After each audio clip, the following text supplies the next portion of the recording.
Welcome back, YouTube. Everybody out there, maybe it's welcome back to me. I don't know. I've been on vacation for the last couple weeks, taking a nice little break, taking a little bit of breather, but now I'm ready to come back and discuss Laboratory. Laboratory is the newest retirement from HackTheBox. It is an easy box, and there's not a lot of tools required to do this box. So I'm going to take the easiest way possible, and there's an exploit already built out there that I'm going to use. There is one that I've seen for Metasploit, but I'm going to use one that's in Python. Super easy. We're going to have to change one field inside the code, and then from there it'll just exploit, boom, we'll get our remote code execution. That's going to be using that CVE for GitLab 12.8.1.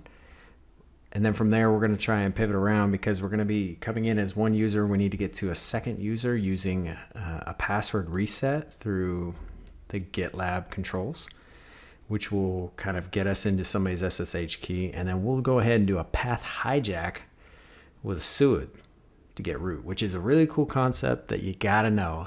If you're going to talk about an easy box, this is the most basic principle we got to stick to, because you'll see it and you'll be able to execute immediately.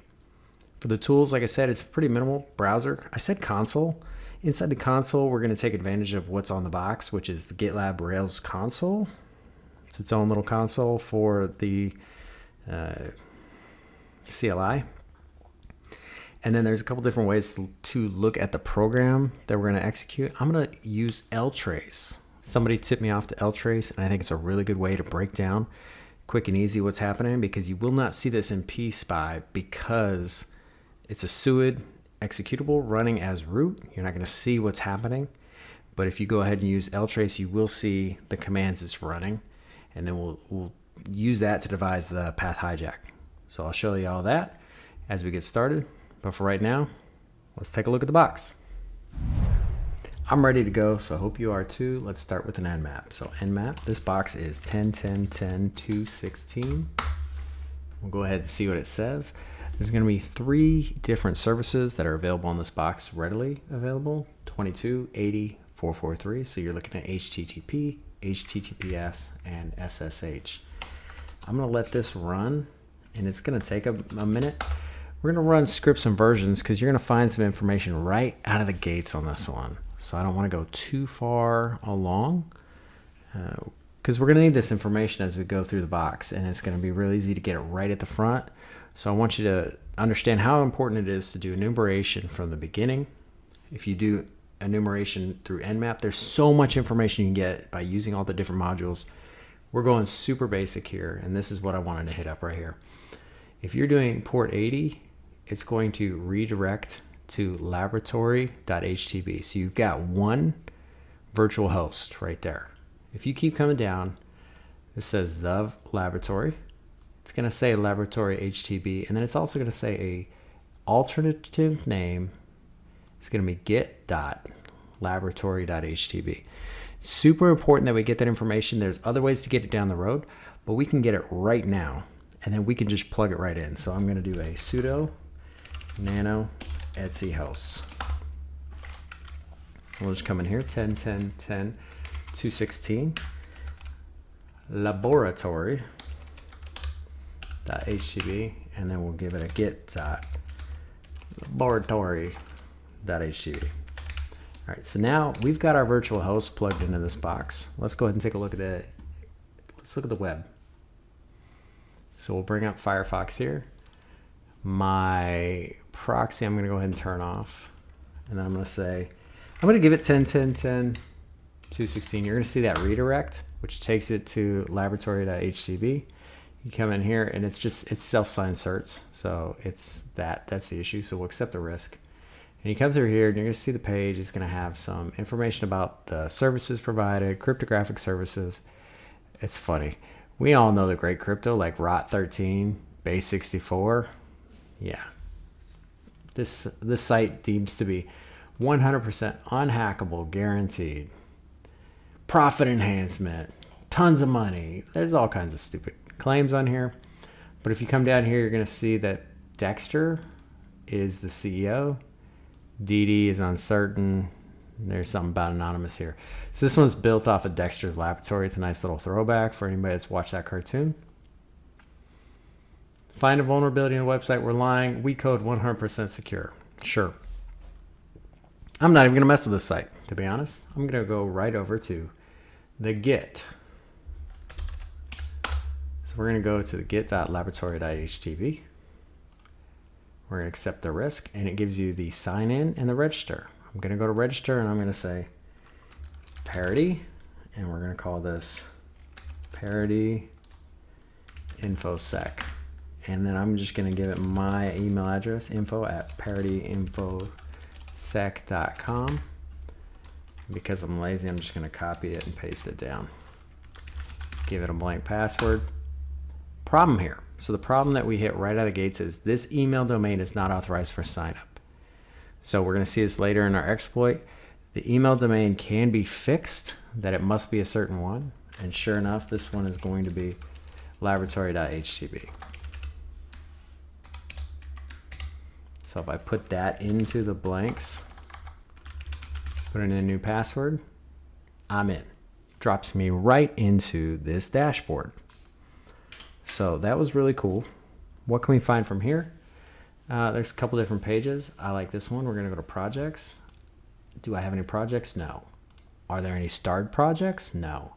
If I click explore projects, we do have Dexter McPherson's secure website, 100% unhackable. I love looking at code. I really do, because there's so much information in code. Not on this site. Sorry, it's just not. We're going to have the credits.txt, which is just going to go back to the unsplash photos that were on the main page. You've got a folder for assets. You've got a folder for images. There's nothing that really sticks out here. So I'm not going to deal too much with this, but if you go up to this top page and you say help, you're going to come to the help page, which says this is GitLab Community Edition 12.8.1. Anytime you see a version number, Google that stuff. So we're going to say GitLab 12.8.1.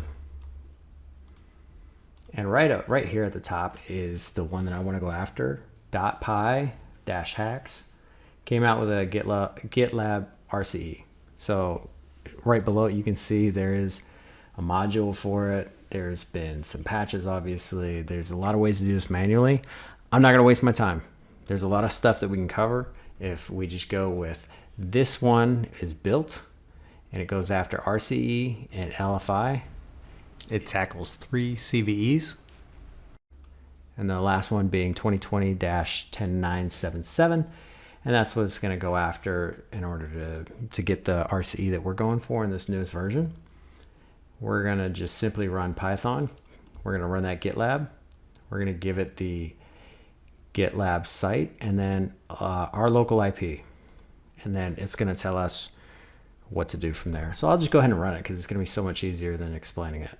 So I'll go ahead and copy this. I'll just come back here and go to my opt. And I'll do a sudo git clone and just drop this in here.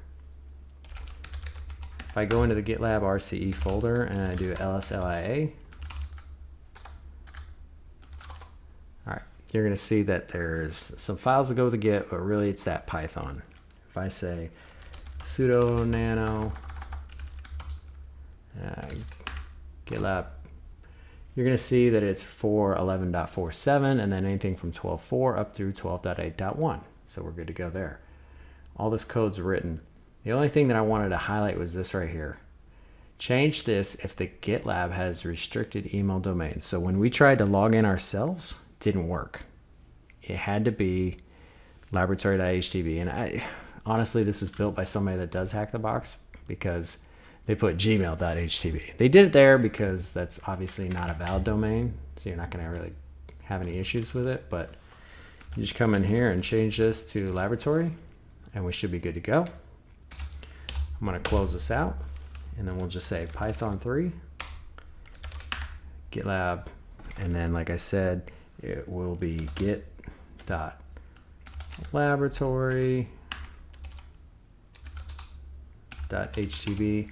And then my IP is 10.10.14.4 today. oh, something went wrong. So let's go ahead and apply HTTPS. And it's going to go ahead and run. And it's going to give us 3 options here. You can do RCE for the previous version, which we're not going to do. You can do LFI for all versions. And then for the newest versions, this is the RCE. LFI, I can go ahead and I can show you. Just if I say version 1, go ahead and start this listener.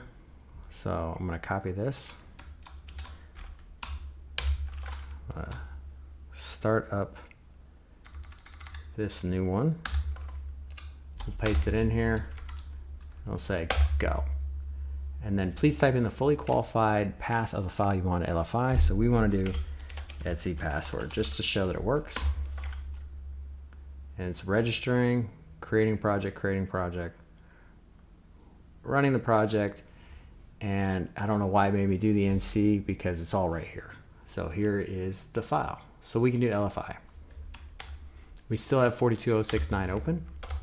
That's cool because we're going to go back in here and we're going to run it again. This time, instead of saying LFI, I'm going to say number 2 for RCE. And it's going to tell me the same thing. Run it on 42069. If I hit enter, it's going to register, create the project, issue it. And then what it's doing is it's pulling down the secrets file, deploying the payload, deleting the user. And here we have a connection. So if I say ID, I am Git. Who am I? Git, host name, git.laboratory.htb. Because I want a little bit better display, I'm going to go ahead and open one more pane here. Make it a little bit bigger, and I'm going to say NC NVLP 9999. And then I'm going to run a Python 3 shell. So payload all the things, Python reverse. We're going to go to the reverse shell cheat sheet. We're going to come down to the bottom where Python's at. And then I want this one. I'm going to run Python 3. So I just need from here down to here. So I'll copy that. I'm going to say Python 3. Paste that in there. My IP is going to be 10.10.14.4. We're going to give it this, comma, just double check the formatting. And then I'm going to copy all the rest of here anyways. And then so I'm just going to do comma 9999. Paste this in here, hit enter. And then if I come back over here, I have a full, well, a semi-full bin bash working for me. So I am Git. If I say print working directory, I'm sitting in this weird working directory called GitLab-Rails/working. So this is an intermediary. This is user 1, if you will. To go any further, you're going to have to go over to GitLab-Rails. What do I do with that? If I say GitLab, well, it's not doing autocomplete right now. So we'll go ahead and say GitLab Rails password reset. There's a couple different things that you can look at, but it's going to say start a Rails console using this command right here. So we'll go ahead and pull this GitHub information up, and it says run this. So I'll go ahead and run that, and it's going to take a minute. And that's why I wanted to run this first. It takes an awfully long time to start up, but it's starting up a console. It'll give us a command prompt, sort of. And then from there, we have to use the GitLab formatting. So here you're going to see that you need to find it either by a number or by an email. And then this is how you do it is user.password equals, put the password in, user.password_confirmation, put the password in. And then when you're done saving, just save it with a .save exclamation point. This is how you're going to go through the process. But to do it, we need to find our user.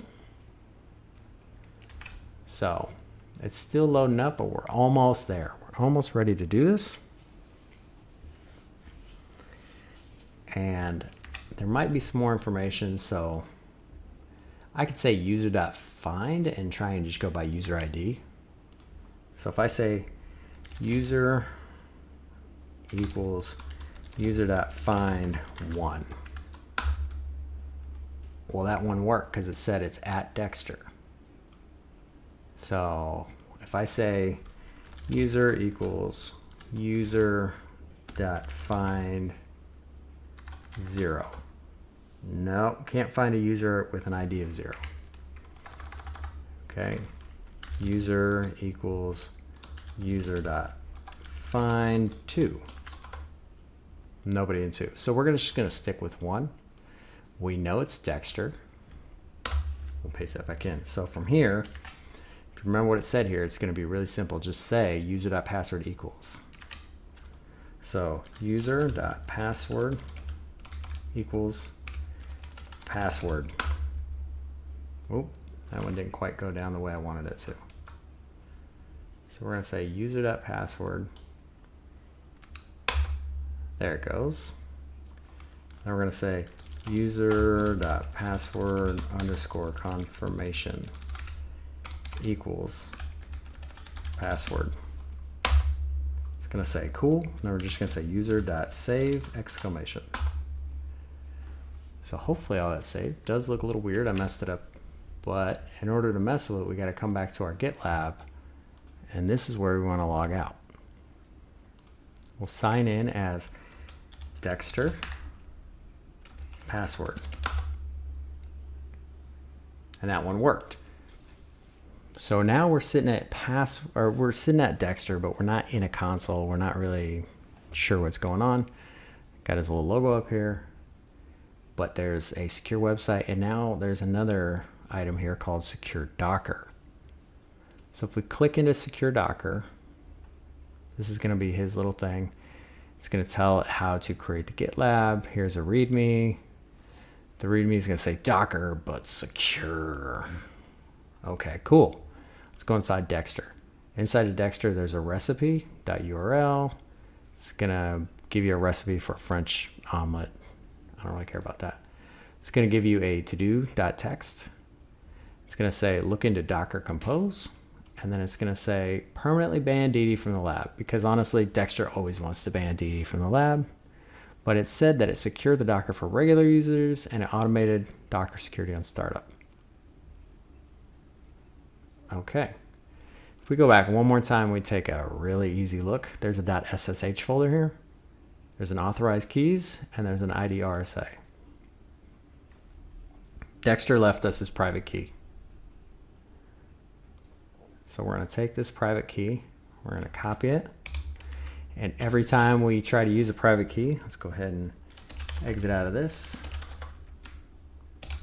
There we go. All right. So let's go to cd home/HTB. I'm going to make a directory for laboratory real quick. And then I'm going to nano ID underscore RSA and just drop this in. Every time you mess with an ID RSA key, you're going to go ahead and chmod to 0600. All right, and we know that our user is Dexter, so we're going to SSH to Dexter at laboratory.htb, and then I'm going to say I want to use import a key. And normally if you hit tab, it's going to take your normal key for your box. I'm going to go ahead and say ./IDRSA for the one that's sitting inside this folder that we just pulled down. When I hit that, boom, Dexter at laboratory. So we're sitting inside this directory, lslia, and we have a user.txt. So let's cat user.txt. Boom, done. I know that there's so much that could have gone into how you would build that manually in order to execute our LFI into RCE. I'm not going to mess around with it. There's some really good code out there that somebody wrote. Minor modification, ready to go. If you didn't make that modification, it would never register. And then so you can't get the code to run fully in order to register a user and then build the scripts. You could try and really hard code everything, but it's just not worth it.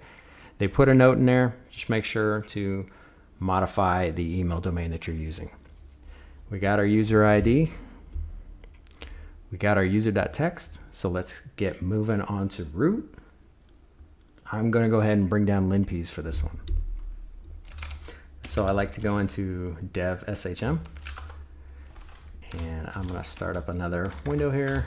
We'll go to cd var dev.html, and then I will sudo python 3 tac m http.server for port 80. With the information in there, it's ready to go. So we'll come back over here. We'll just say wget 10.10.14.4, and I want linpeas.sh. We got our linpeas.sh. I'm going to go ahead and make that an executable using chmod plus x linpeas, and then we will run linpeas. Tons of information in here. As always, there's one very tiny piece of information that we need. There's a couple other manual cheat sheets that'll go through this, and you'll maybe find it. It's tough. This one, nothing really sticks out, but it's there. So if you come back through here, it's going to tell you about all the file stats. It's going to tell you the CPU. It is running in a Docker environment, and we'll just keep going down.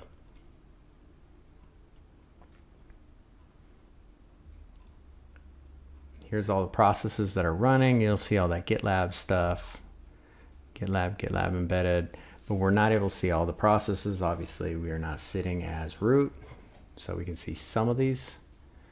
We're not going to see everything, so we'll just keep going down.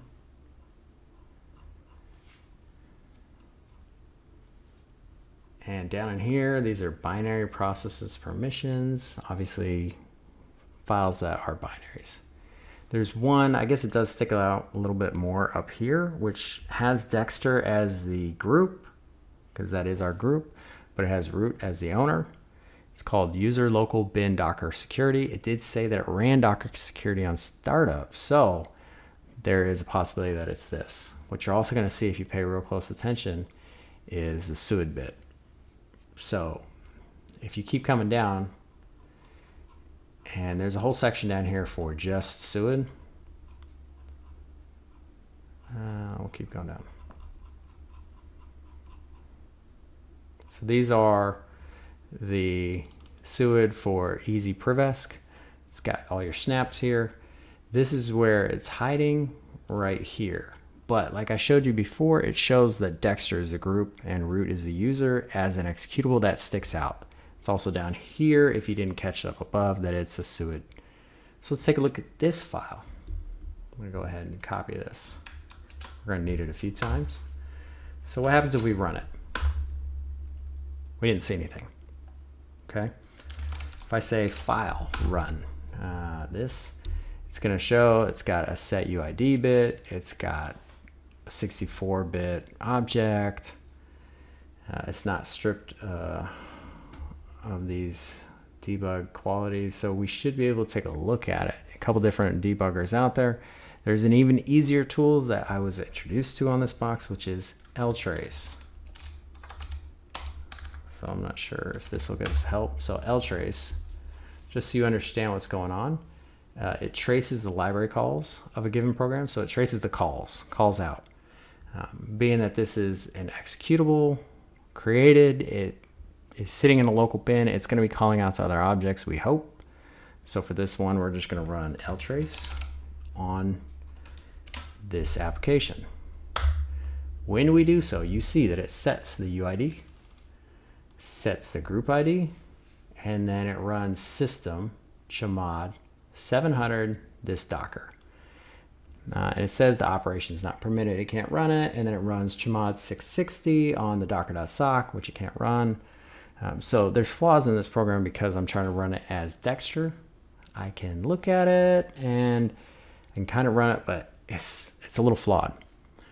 Well, it's a lot flawed. If you really look at it, when it makes this system call, that is very, very dangerous. It's running a system call on chmod. It doesn't say bin chmod, it says chmod.